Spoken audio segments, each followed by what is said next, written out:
तो दोस्तों आज हम फिर से आपके लिए लेकर आए हैं देश दुनिया की सभी ताजा बड़ी खबरें। फटाफट एक एक कर विस्तार से आज आपको बताएंगे, तो वीडियो को अंत तक जरूर देखें। दोस्तों पहली खबर में आपको बता दें कि G20 की बैठक से पहले कतर से मोदी सरकार को लगा बड़ा झटका। कतर में इंडियन नेवी के 8 अधिकारियों को कतर की सरकार ने सुनाई मौत की सजा, मोदी सरकार के लिए बड़ा झटका। वहीं आपको बताएंगे दोस्तों की अतीक अहमद के बाद अब मुख्तार अंसारी के छोटे बेटे उमर का एनकाउंटर करना चाहती है यूपी पुलिस, कोर्ट से गिरफ्तारी वारंट करवाया जारी। वहीं आपको बताएंगे दोस्तों की कर्नाटक में पिछली बीजेपी सरकार के सभी घोटालों की होगी जांच, कांग्रेस ने किया ऐलान, भाजपा के लिए झटका। वहीं आपको बताएंगे दोस्तों की विक्की कौशल, सारा अली खान ने अजमेर की दरगाह में की जियारत, अपनी फिल्म के सुपरहिट होने की मांगी दुआ। वहीं आपको बताएंगे दोस्तों की मध्य प्रदेश में चुनाव से पहले भाजपा के लिए झटका, 300 बीजेपी नेताओं ने छोड़ी पार्टी, कांग्रेस में हुए शामिल। वहीं आपको बताएंगे दोस्तों की अनुच्छेद 370 के बहाल होने तक नहीं लड़ेंगी महबूबा मुफ्ती विधानसभा का चुनाव,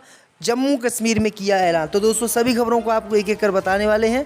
वीडियो को लाइक करके चैनल को सब्सक्राइब कर दो और हमें कमेंट करके बताएं कि आपके जिले किस राज्य से हमारी खबरों को देख रहे हैं। इसी बीच पर तो दोस्तों अगली खबर की ओर, तो कतर से मोदी सरकार को लगा झटका। कतर में इंडियन नेवी के 8 अधिकारियों को मिली मौत की सजा। दोस्तों आपको बता दें कि मुस्लिम देश कतर से मोदी सरकार को आज बड़ा झटका लगने जा रहा है। दरअसल आपको बता दें कि कतर में जासूसी के आरोप में 8 महीनों से कतर में हिरासत में रखे गए भारतीय नौसेना के 8 अधिकारियों को मौत की सजा सुनाई जाएगी। भाई आपको बता दें कि मौत की सजा सुनाए जाने से पहले मोदी सरकार के लिए बड़ा झटका कतर से है। दरअसल आपको बता दें कि कतर की सरकार ने इंडियन नेवी के 8 पूर्व अधिकारियों को कतर की जासूसी करने के आरोप में गिरफ्तार किया था और पिछले 8 महीने से ये लोग कतर में ही जेल में बंद हैं। मोदी सरकार ने इन्हें छुड़ाने की बहुत कोशिश की, लेकिन इन्हें कतर की सरकार ने छोड़ने से इनकार कर दिया, जिसके बाद कतर की सरकार जासूसी के आरोप में इंडियन नेवी के 8 अधिकारियों को मौत की सजा सुनाएगी। तो ये बड़ी अपडेट आई दोस्तों कि भारत के लिए बड़ा झटका माना जा रहा है। इसी बीच पर तो दोस्तों अगली खबर की ओर, तो अतीक अहमद के बेटे असद के बाद अब मुख्तार अंसारी के छोटे बेटे उमर का एनकाउंटर करना चाहती है यूपी पुलिस, गैर जमानती वारंट कोर्ट से करवाया जारी। दोस्तों आपको बता दें कि अतीक अहमद के बेटे असद का एनकाउंटर बीते दिनों यूपी पुलिस ने कर दिया और उसे मुठभेड़ बताया। इसी बीच खबर सामने निकल कर आई दोस्तों कि अतीक अहमद के परिवार को बर्बाद करने के बाद अब उत्तर प्रदेश की योगी सरकार मुख्तार अंसारी के परिवार के पीछे पड़ गई है। अभी खबर सामने निकल कर आई दोस्तों कि मुख्तार अंसारी के छोटे बेटे उमर को अब उत्तर प्रदेश पुलिस अपने एनकाउंटर में मारना चाहती है। इसी को लेकर मुख्तार अंसारी के बेटे के खिलाफ कार्रवाई की जा रही है। दरअसल आपको बता दें कि मुख्तार अंसारी के छोटे बेटे उमर अंसारी के खिलाफ उत्तर प्रदेश के मऊ जिले की एक कोर्ट ने गैर जमानती वारंट जारी कर दिया है।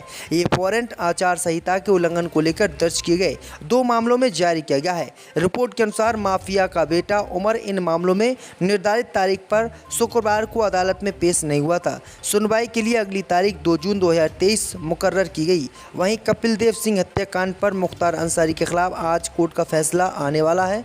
तो ये बड़ी अपडेट आई दोस्तों कि अब अगर ये हाजिर नहीं होंगे तो उमर का भी एनकाउंटर असद की तरह ही यूपी में कर दिया जाएगा। इसी बीच पर तो दोस्तों अगली खबर की ओर, तो कर्नाटक में पिछली बीजेपी सरकार के सभी घोटालों की होगी जांच, कांग्रेस ने किया ऐलान। दोस्तों आपको बता दें कि कर्नाटक में येदियुरप्पा से लेकर मुंबई तक बीजेपी नेताओं की मुश्किलें बढ़ने वाली है। कांग्रेस की सिद्धरामैया सरकार के मंत्री MB पाटिल ने रविवार को ऐलान किया है कि राज्य में पिछली बीजेपी सरकार के कार्यकाल के दौरान किए गए सभी घोटालों की कांग्रेस सरकार जांच कराएगी। सोमवार से शुरू होने वाले 3 दिवसीय विधानसभा सत्र से पहले इस बयान से राज्य का राजनीतिक पारा चढ़ गया है। वहीं आपको बता दें कि अब बीजेपी को खतरा लगने लगा है कि जो बीजेपी के मुख्यमंत्री थे और जो बड़े नेता थे बीजेपी के कर्नाटक में, वो सभी इन घोटालों में शामिल हैं और इन सभी को जेल हो सकती है। इसी बीच पर तो दोस्तों अगली खबर की ओर, तो विक्की कौशल, सारा अली खान ने अजमेर दरगाह में की जियारत। दोस्तों आपको बता दें कि बॉलीवुड एक्टर विक्की कौशल और सारा अली खान रविवार को शाम अचानक अजमेर सूफी संत ख्वाजा मोइनुद्दीन हसन चिश्ती की दरगाह पहुंचे। दोनों फिल्मी हस्तियों से यहां जियारत की और मजार शरीफ पर मखमली चादर चढ़ाई। बॉलीवुड एक्टर्स अपनी फिल्म जरा हटके जरा बचके की सक्सेस के लिए दुआ करने आए हैं। दरगाह के खादिम मोहम्मद सकी ने उन्हें जियारत कराई और तबर्रुक भेंट किया। इससे पहले दरगाह पहुंचने पर उनके साथ सेल्फी लेने वालों की भीड़ लग गई। फिल्मी सितारों को अपने आसपास देखकर हजारों की संख्या में जायरीन और स्थानीय लोग थम से गए और मोबाइल हाथों में उठाकर फोटो लेने लगे। बहुत ही भारी मशक्कत के बीच उन्हें सूफी संत ख्वाजा मोइनुद्दीन हसन चिश्ती की मजार शरीफ तक ले जाएगा, जहां आस्ताना में बरामदे में बैठकर सारा अली खान ने कुछ देर तक दुआ की। तो ये बड़ी अपडेट आ रही दोस्तों। इसी बीच पर तो दोस्तों अगली खबर की ओर, तो मध्य प्रदेश में बीजेपी को लगा झटका। कांग्रेस ने फिर से बीजेपी में की सेंध मारी। बड़ी संख्या में कांग्रेस ज्वाइन करने जा रहे हैं भाजपाई। जय दोस्तों, आपको बता दें कि मध्य प्रदेश में विधानसभा चुनाव को कुछ ही महीने बाकी हैं। ऐसे में दल बदल का दौर जारी है। इसी कड़ी में आज सत्ताधारी पार्टी बीजेपी को बड़ा झटका कांग्रेस पार्टी देने जा रही है। मिली जानकारी के अनुसार एमपी कांग्रेस ने एक बार फिर बड़ी सेंधमारी की है। प्रदेश के कृषि मंत्री के क्षेत्र से सैकड़ों भाजपाई बगावत करने जा रहे हैं और ये बगावत करके कांग्रेस पार्टी में शामिल होने जा रहे हैं। माना जा रहा है कि लगभग 300 से ज़्यादा बीजेपी के कार्यकर्ता आज कांग्रेस पार्टी में शामिल होंगे और कांग्रेस की सदस्य लेंगे। चुनावी साल में बड़ी संख्या में कार्यकर्ताओं का पार्टी छोड़ना बीजेपी के लिए नुकसानदायक साबित हो सकता है, जो भाजपा के लिए भी बड़ा झटका माना जा रहा है। इसी बीच बढ़ते दोस्तों अगली खबर की ओर, तो योगी के मुस्लिम मंत्री ने एसपी बीएसपी की लगाई क्लास, कहा दोनों ने वोट के लिए किया मुसलमानों का इस्तेमाल। जय दोस्तों, आपको बता दें कि उत्तर प्रदेश की योगी आदित्यनाथ सरकार के मंत्री दानिश आजाद अंसारी ने समाजवादी पार्टी और बहुजन समाजवादी पार्टी पर हमला बोला। उनका कहना है कि इन दोनों दलों ने वोट के लिए मुसलमानों का इस्तेमाल किया है, सिर्फ और कुछ भी नहीं। उन्होंने सपा और बसपा पर आरोप लगाते हुए कहा कि इन दलों ने मुसलमानों को गुमराह करने व ठगने का काम किया है। अंसारी ने कहा कि सपा बसपा ने हमारा वोट लेकर सरकार बना लिया, लेकिन मुस्लिम समाज की तरक्की के लिए कोई कार्य नहीं किया। सपा बसपा को जवाब देने का काम हमारे आवाम ने किया है।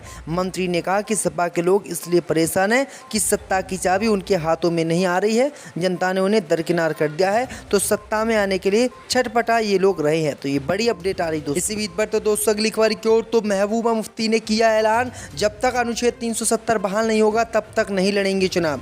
जय दोस्तों, आपको बता दें कि जम्मू कश्मीर के पूर्व मुख्यमंत्री महबूबा मुफ्ती ने कहा कि वह तब तक विधानसभा चुनाव नहीं लड़ेंगी जब तक कि जम्मू कश्मीर में अनुच्छेद 370 बहाल नहीं किया जाता। हालांकि उनकी पार्टी पीडीपी चुनाव लड़ेगी। मुफ्ती ने प्रेस कॉन्फ्रेंस में आगे कहा कि कर्नाटक ने पूरे देश को उम्मीद की किरण दिखाई है। प्रधानमंत्री मोदी और भाजपा का हर नेता कर्नाटक चुनाव में धर्म का सहारा ले रहा था, लेकिन फिर भी लोगों ने उन्हें सत्ता से बाहर का रास्ता दिखा दिया। उन्होंने कहा कि कांग्रेस नेता राहुल गांधी की भारत जोड़ो यात्रा ने कर्नाटक विधानसभा चुनाव की नींव रखी। मुफ्ती ने कहा कि पिछले 5 सालों से नफरत तथा सांप्रदायिक राजनीति का प्रकोप देश में हो रहा है। यहाँ भी कर्नाटक में बांटने की राजनीति बीजेपी द्वारा की गई। अब सिद्धरमैया और डीके शिवकुमार इन घावों पर मरहम लगाएंगे। मुफ्ती ने कहा कि जब तक केंद्र की मोदी सरकार जम्मू कश्मीर से अनुच्छेद 370 को बहाल नहीं करती है, तब तक वो किसी भी कीमत पर विधानसभा का चुनाव नहीं लड़ेंगे। इसी बीच बढ़ते दोस्तों अगली खबर की ओर, तो मध्य प्रदेश में चुनाव से पहले भाजपा को लगने वाला है बड़ा झटका। ज्योतिरादित्य सिंधिया कांग्रेस में करेंगे वापसी। जय दोस्तों, आपको बता दें कि मध्य प्रदेश में कांग्रेस की सरकार गिराकर बीजेपी की सरकार बनाने वाले ज्योतिरादित्य सिंधिया अब भाजपा के लिए टेंशन बन गए हैं। दरअसल आपको बता दें कि वो जल्दी बीजेपी को छोड़कर कांग्रेस पार्टी में वापसी कर सकते हैं। दरअसल आपको बता दें कि मोदी कैबिनेट के मंत्री ज्योतिरादित्य सिंधिया ने बगावत करके मध्य प्रदेश में कांग्रेस की बनी हुई सरकार को गिरा दिया था और बीजेपी की सरकार बनवा दी थी। लेकिन अब ज्योतिरादित्य सिंधिया बीजेपी से नाराज बताए जा रहे हैं और ज्योतिरादित्य सिंधिया कभी भी बीजेपी छोड़कर कांग्रेस में वापसी कर सकते हैं।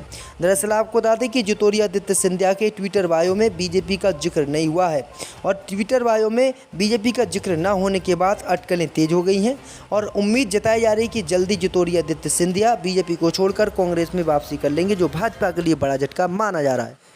इसी बीच पर तो दोस्तों अगली खबर की ओर, तो साधु भेष में रहने वाले योगी आदित्यनाथ को स्वामी प्रसाद मौर्य ने बताया आतंकवादी।